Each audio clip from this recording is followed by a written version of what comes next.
माँ का पिंड आ बलाणी। मैं तुहानूं गल दस्सण लगा, मेरी माँ पाकिस्तानी सी ते मैं भी पाकिस्तानी होया। मैं बलाणी पिंड गया, मैनूं इन्नी क रिस्पैक्ट कीती है। जे मेरे वीर सुणदे ਇਹ ਸੌਰੀ ਤੁਹਾਨੂੰ ਕੱਟ ਰਹੀਆਂ ਹੈ, ਇਹ ਪਿੰਡ ਕਿਹੜੇ ਜ਼ਿਲ੍ਹੇ ਕਿਹੜੀ ਤਹਿਸੀਲ? आलमगीर ਜੀ ਜੀ ਹੁਣ सराय आलमगीर ਦੇ ਲਾਗੇ ਪਿੰਡ ਬਲਾਣੀ ਆ, ਦਰਿਆ ਜ਼ਿਲਮ ਦੇ ਕੋਲ।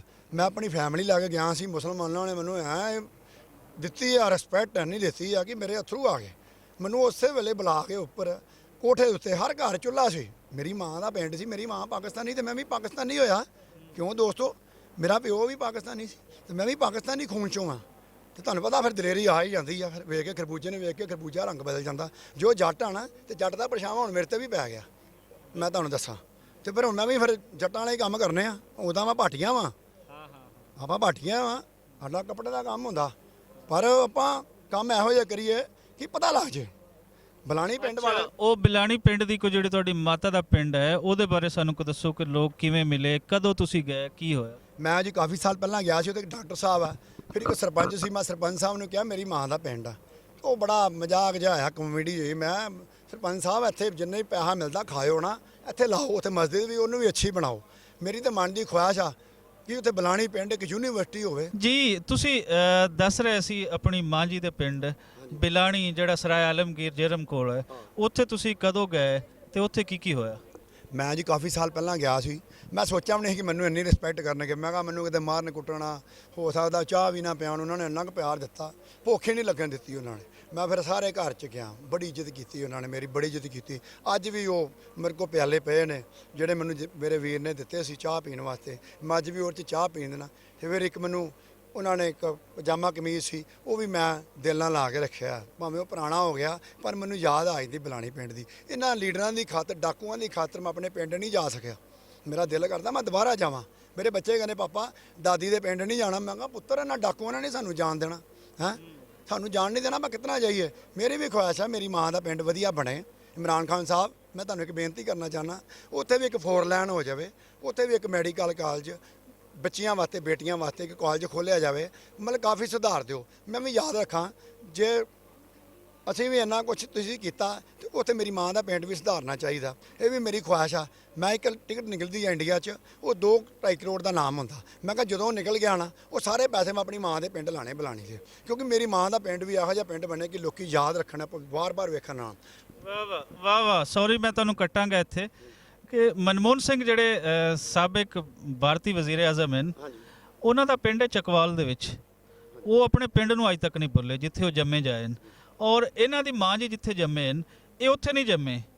ਇਹ ਪਾਰਟੀਸ਼ਨ ਤੋਂ ਬਾਅਦ ਇਹ ਅੰਮ੍ਰਿਤਸਰ ਦੇ ਨੇੜੇ ਜੈਰੀ ਬਾਠੀਆ ਜੀ ਉੱਥੇ ਜੰਮਦੇ ਨੇ। ਲੇਕਿਨ ਮਾਂ ਦਾ ਪਿੰਡ, ਮਾਂ ਦੀ ਜ਼ਬਾਨ, ਮਾਂ ਦੇ ਜਿਹੜੇ ਰਿਸ਼ਤੇਦਾਰ ਹੈ ਨਾਨਕੇ, ਉਹ ਕਿੰਨਾ ਉਹਨਾਂ ਨਾਲ ਪਿਆਰ ਹੁੰਦਾ ਹੈ, ਇਹ ਬਾਠੀਆ ਜੀ ਸਾਨੂੰ ਦੱਸ ਰਹੇ ਹਨ। ਕੁਝ ਹੋਰ ਦੱਸੋ ਕਿ ਉੱਥੋਂ ਦੇ ਲੋਕਾਂ ਦੇ ਬਾਰੇ, ਲੋਕਾਂ ਦੇ ਮਿਲਣੀ ਕਿਸ ਤਰ੍ਹਾਂ ਸੀ? ਉਹਨਾਂ ਨੂੰ ਇਹ ਪਤਾ ਸੀ ਕਿ ਸਾਡਾ ਬਣਿਆ ਆ ਗਿਆ? ਕਿਉਂਕਿ ਸਾਡੇ ਪੰਜਾਬ ਦੀ ਰੀਤ ਹੈ ਕਿ ਜਿੱਥੋਂ ਦੀ ਧੀ ਹੋਵੇ ਉਹ ਪੂਰੇ ਪਿੰਡ ਦੀ ਹੈ, ਤਾਂ ਪੂਰੇ ਪਿੰਡ ਦੀ ਧੀ ਹੈ। ਵੇਖੋ ਜੀ, ਉਹ ਪਿੰਡ ਅਸਲ ਮੇਰੇ ਨਾਨਕੇ ਉੱਥੋਂ ਹੀ ਗਿਣੇ ਜਾਂਦੇ ਆ, ਇੰਡੀਆ 'ਚ ਨਹੀਂ ਗਿਣੇ ਜਾਂਦੇ। ਅਸਲ ਨਾਨਕੇ ਮੇਰੇ ਉਹ ਆ। ਤੇ ਮੈਂ ਨਾਨਕੇ ਪਰਿਵਾਰ ਗਿਆ, ਮੈਨੂੰ ਇੰਨੀ ਖੁਸ਼ੀ ਹੋਈ। ਰਿਸ਼ਤੇਦਾਰਾਂ ਨੇ ਇੰਨੀ ਇੱਜ਼ਤ ਕੀਤੀ ਜਿੰਨੀ ਨਾਨਕੇ ਪਿੰਡ ਮੁਸਲਮਾਨ ਭਰਾਵਾਂ ਨੇ ਮੇਰੀ ਕੀਤੀ ਆ, ਹੈਂ। ਤੇ ਮੇਰਾ ਵੀ ਫਰਜ਼ ਬਣਦਾ ਸੀ। ਮੈਂ ਆਪਣੀ ਮਾਂ ਨੂੰ ਕਹਿੰਦਾ ਹੁੰਦਾ ਸੀ, ਮਾਂ ਜੇ ਮੌਕਾ ਮਿਲਿਆ ਨਾ ਤੇ ਤੇਰਾ ਪੁੱਤਰ ਭਾਵੇਂ ਮਰ ਜਾਏਗਾ ਕਸ਼ਮੀਰ ਪਿੱਛੇ, ਤੇ ਮੈਂ ਕਸ਼ਮੀਰ ਦਾ ਮਸਲਾ ਹੱਲ ਕਰਾ ਦਿਆ। ਕਹਿੰਦੀ ਜਾ ਆਵੇ ਜਾ, ਤੂੰ ਸਵਾਹ ਕਰਨਾ ਵਾ, ਚਾਹੇ ਮਾਂ ਦਾ ਪੰਪ ਸਮਝ ਲਓ ਤੇ ਚਾਹੇ ਉਂਗਲ ਸਮਝ ਲਓ। ਮੈਂ ਕਿਹਾ ਮਾਂ ਤੇਰੇ ਨਾਲ ਵਾਧਾ ਰਿਹਾ। ਮੈਂ ਆਪਣੀ ਮਾਂ ਨਾਲ ਬੜਾ ਪਿਆਰ ਕਰਦਾ ਸੀ ਤੇ ਮੇਰੀ ਮਨ ਦੀ ਖੁਆਇਸ਼ ਆ। ਮੈਂ ਕਿਹਾ ਮਾਂ ਤੂੰ ਰਵੇਂ ਚਾਹੇ ਨਾ ਰਵੇ। ਡੈਥ ਹੋ ਗਈ ਮੇਰੀ ਮਾਂ ਦੀ, ਜੇ ਉਹ ਵੇਖਦੀ ਤੇ ਬੜੀ ਖੁਸ਼ ਹੁੰਦੀ। ਮੈਂ ਕਿਹਾ ਜੇ ਤੂੰ ਮਾਂ ਰਵੇ ਨਾ ਰਵੇ, ਬਲਾਣੀ ਪਿੰਡ ਇਹੋ ਜਿਹਾ ਬਣਾ ਦੇਵਾਂਗੇ ਕਿ ਤੂੰ ਯਾਦ ਰੱਖੇਂਗੀ। ਭਾਵੇਂ ਮੈਂ ਪੈਰੇ ਨਾ ਫੜ ਲਵਾਂ ਇਮਰਾਨ ਖਾਨ ਸਾਹਿਬ ਦੇ। ਇਮਰਾਨ ਖਾਨ ਮੈਨੂੰ ਜੋ ਮਰਜ਼ੀ ਕਰਨਾ ਪਿਆ, ਤੇਰਾ ਪਿੰਡ ਜਿਹੜਾ ਹੈ ਉਹ ਮੈਂ ਸੰਵਾਰਨਾ ਹੈ। ਵਾਹ ਕਿਆ ਸੁਪਨਾ ਹੈ ਜੈਰੀ ਜੀ। ਤੁਸੀਂ ਤੇ ਉਹ ਜਿਹੜੀ ਨਵਜੋਤ ਸਿੰਘ ਸਿੱਧੂ ਦੇ ਬਾਜਵਾ ਸਾਹਿਬ ਜੱਫੀ ਪਾਈ ਸੀ ਨਾ, ਉਹ ਤੁਸੀਂ ਮੈਨੂੰ ਵੀ ਰੋਣ ਦਿਵਾ ਦਿੱਤਾ ਹੈ। ਤੇ ਮੇਰਾ ਦਿਲ ਕਰਦਾ ਹੈ ਕੋਈ ਜੱਫੀ। ਹਾਂ ਹਾਂ ਹਾਂ, ਇਹ ਹੈ ਮਾਂ ਦੇ ਨਾਲ ਮੁਹੱਬਤ। ਜਦੋਂ ਅਸੀਂ ਕਹਿੰਦੇ ਹਾਂ ਨਾ ਸਾਡੀ ਪੰਜਾਬੀ ਮਾਂ ਬੋਲੀ ਹੈ, ਤੇ ਉਹਦੇ ਪਿੱਛੇ ਇਹ ਜਜ਼ਬਾ ਹੁੰਦਾ ਹੈ ਕਿ ਤੁਹਾਡੇ ਦੁਨੀਆ ਦੇ ਵਿੱਚ ਤੁਹਾਡਾ ਲੱਖਾਂ ਦਾ ਕਰੋੜਾਂ ਦਾ ਨੁਕਸਾਨ ਹੋ ਜਾਏ, ਤੁਸੀਂ ਨਹੀਂ ਰੋਂਦੇ ਹੋ। ਲੇਕਿਨ ਤੁਸੀਂ ਰੋਂਦੇ ਹੋ ਆਪਣੀ ਮਾਂ ਦੀ ਖਾਤਰ, ਆਪਣੇ ਉਹ ਪਿੰਡ ਦੀ ਉਸ ਜਨਮ ਭੂਮੀ ਦੇ ਬਾਰੇ ਜਿਨ੍ਹਾਂ ਨਾਲ ਤੁਹਾਡੀਆਂ ਰੂਟਸ ਜੁੜੀਆਂ ਹੁੰਦੀਆਂ।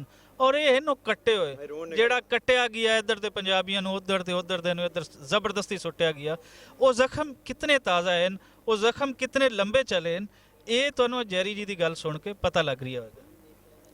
ਵੇਖੋ ਜੀ, ਹਰ ਇੱਕ ਨੂੰ ਮਾਂ ਪਿਆਰੀ ਹੁੰਦੀ ਹੈ।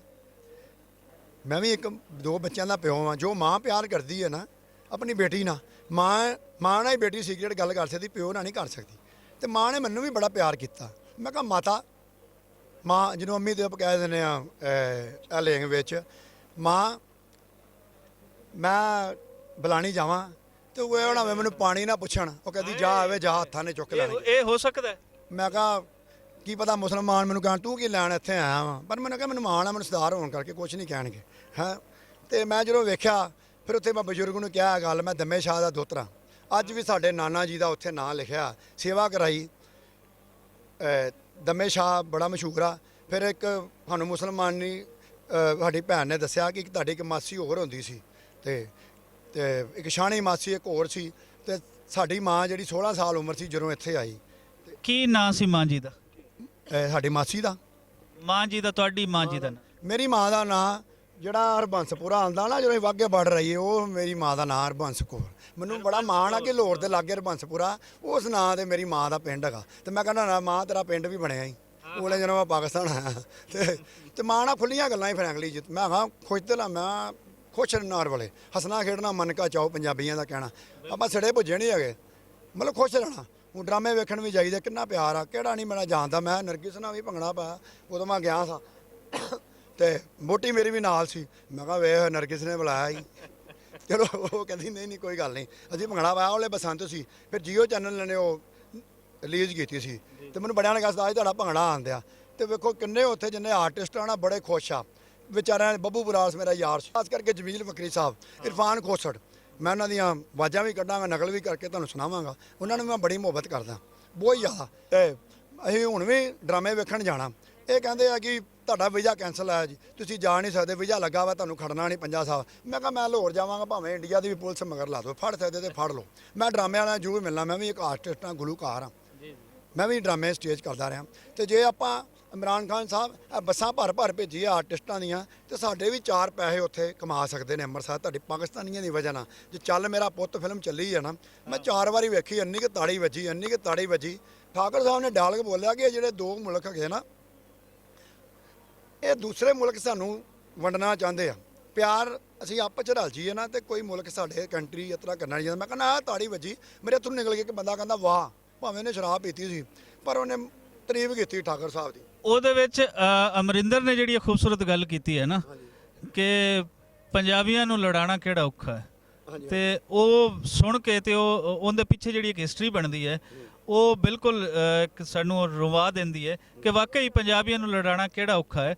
ਅਸੀਂ ਪੰਜਾਬੀ ਬੜੇ ਲੜੇ ਆ, ਲੇਕਿਨ ਹੁਣ ਪੰਜਾਬੀਆਂ ਨੂੰ ਅਕਲ ਆਣੀ ਚਾਹੀਦੀ ਹੈ, ਦੋਵਾਂ ਪਾਸੇ ਦੇ ਪੰਜਾਬੀਆਂ ਨੂੰ। ਤੇ ਪੰਜਾਬੀਓ ਕਦੋਂ ਤੱਕ ਲੜਨਾ ਹੈ? ਬਸ ਨਾ ਕਰ ਦਈਏ ਹੁਣ, ਕਿਉਂਕਿ ਜਿਸ ਦਿਨ ਪੰਜਾਬ ਨਾਲ ਲੜਿਆ ਉਸ ਦਿਨ ਤਾਂ ਮਸਲਾ ਹੀ ਖਤਮ ਹੋ ਜਾਏਗਾ, ਕਿਉਂਕਿ ਲੜਾਇਆ ਤਾਂ ਪੰਜਾਬੀਆਂ ਨੂੰ ਹੀ ਜਾਂਦਾ।